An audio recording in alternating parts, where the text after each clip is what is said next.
Trade licence పేరుతో municipal సిబ్బంది అడ్డుగోలుగా వసూలు చేస్తున్న ఫీజులను రద్దు చేయాలని బీఎస్పీ నేతలు కొత్తగూడెం మున్సిపల్ ఆఫీస్ ఎదుట ప్లకార్డులతో నిరసన తెలిపారు. ఎన్నడూ లేని విధంగా వ్యాపారస్తులను భయభ్రాంతులకు గురిచేస్తూ ట్రేడ్ లైసెన్స్ పేరుతో నోటీసులు ఇస్తున్నారని, గత సంవత్సరం షాపులు ఏర్పాటు చేసుకున్న వారు కూడా 2019 నుండి డబ్బులు కట్టాలని నోటీసులు ఇవ్వడం ఎంతవరకు సబబు అని ప్రశ్నించారు.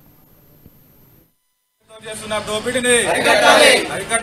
ట్రేడ్ లైసెన్స్ పేరుతో చేస్తున్న దోపిడీని అరికట్టాలి. ట్రేడ్ లైసెన్స్ పేరుతో చేస్తున్న దోపిడీని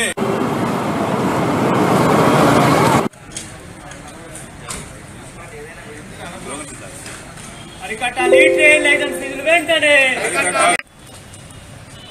ట్రేడ్ లైసెన్స్ పేరుతో చేస్తున్న దోపిడీని అరికట్టాలి. ట్రేడ్ లైసెన్స్ పేరుతో చేస్తున్న దోపిడీని అరికట్టాలి. ట్రేడ్ లైసెన్స్ పేరుతో చేస్తున్న దోపిడీని అరికట్టాలి. ట్రేడ్ లైసెన్స్ పేరుతో చేస్తున్న దోపిడీని అరికట్టాలి.